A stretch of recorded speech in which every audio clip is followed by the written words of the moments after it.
In this video, we are going to sum the areas of the exterior walls. After we are assigning the materials, we are going to collect the walls by index from a list.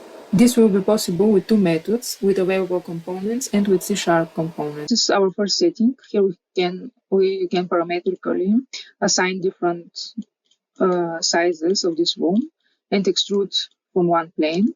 And I'm getting the B-rep.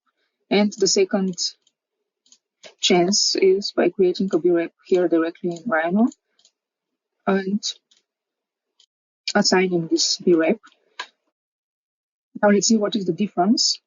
I would say I'm going to take a room from Solid, from Honeybee Tools, and try first with this B-rep.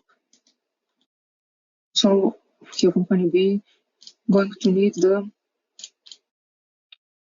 I'm going to show the settings. So for example, face type, area, here under attributes, I can collect them together. This is our room. And here in some panel, we can check the lists. Okay, now we have the corresponding areas with the opaque elements. So we are interested in this example only of opaque elements, in the opaque elements. But what happens if I were to create the B-rep like so? Oh, okay, my walls are now from index 1 to 4. From 0 to 3. Okay, so my goal for this video is to make in two ways a possibility to check only the walls and to make the sum of this addition of the areas only of the walls, which maybe I'm gonna need later for some analysis. And so I've had this in my previous videos. There are two ways. So first, for the roof, I prepared the constructions from the databases from Grasshopper, and for the ground floor to the ground, I'm gonna have only the concrete and insulation. Insulation is turned to is under the beton, the concrete. Let's say. Here we can update the construction set by default by going here to Honeybee Energy, finding construction set, and this is our opportunities. Exterior subset, we are talking about exterior elements, and ground subset. And this will be this face to the ground.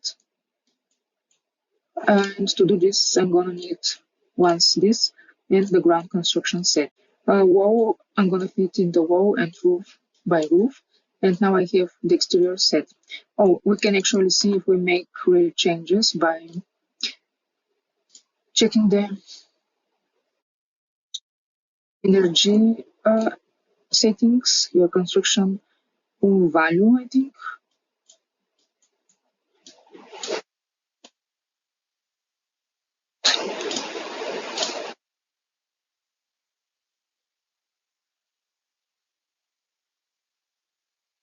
Actually, I wanted to see it on the other B-rep. It's bigger. So I'm gonna go back. Yes, this is the another values. And again, I'm assigning really new ones. Here for the ground floor, I'm going to need the part construction because this is only materials and they has to be. And this like construction goes here.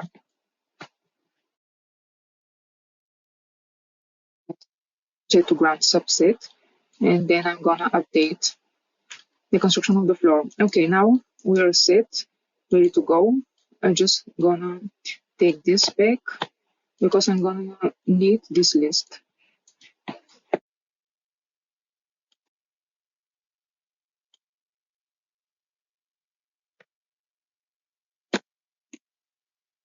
Okay, now I'm gonna go further with this list. So this is one list with two branches. And now let's see first the method of with the available components in Grasshopper. How can I reach only the walls and how can I make a sum from the wall areas? Because all of the walls are going to have the same U factor later. So this is going to be a member index. This is the string, and the list and I'm capital letter wow, exactly as here.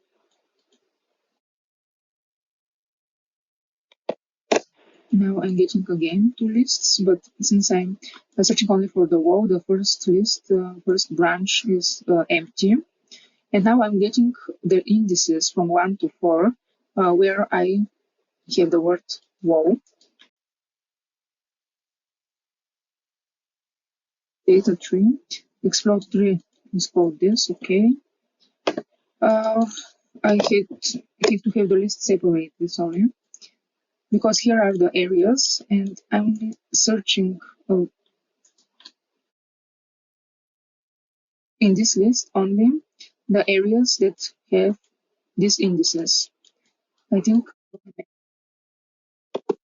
item from this list, these items.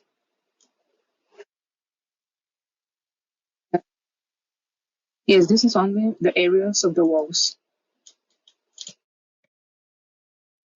Now I can have this mass addition, and yes, now I'm getting the whole area. Okay, this was the first method which I found, but maybe with only one component we can skip this all components. Let's see how we can do this. Again, I'm going to need the exploded tree. Where are the areas? The first place and the element names in the second place. And I'm going to try this with the C# component. Maybe there are other methods possible. So now in this part of the video, we're going to see how we um,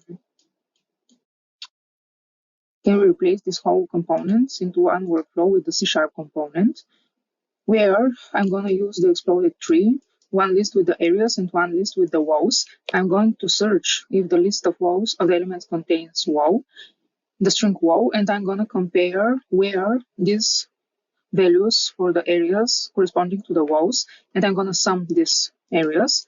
Let's see how can we do this. So this is our another list with the elements. This is string, and this is numbers, so integers. First, I'm gonna define my inputs. This is called elements. This is from the type list first, and then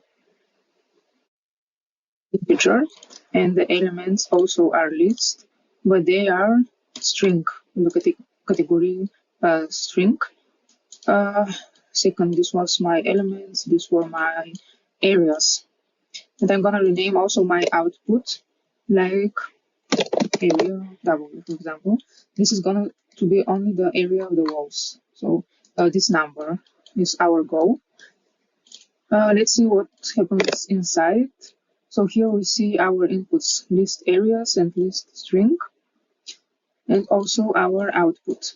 So first I'm starting with defining the new list, which is one list of numbers. Here are the indices of the walls, area walls list. Our new list.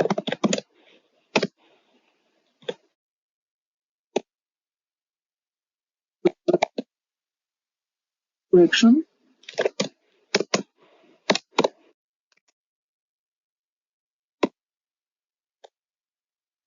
So our first index list. So for index, we are searching every item starting from 0,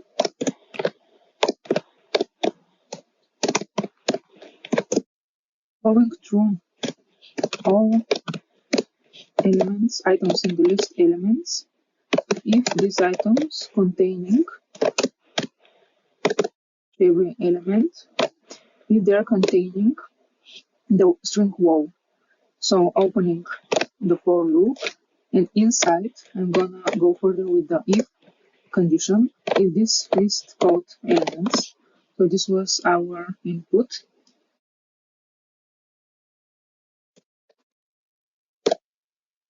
especially the I item, if it containing string wow.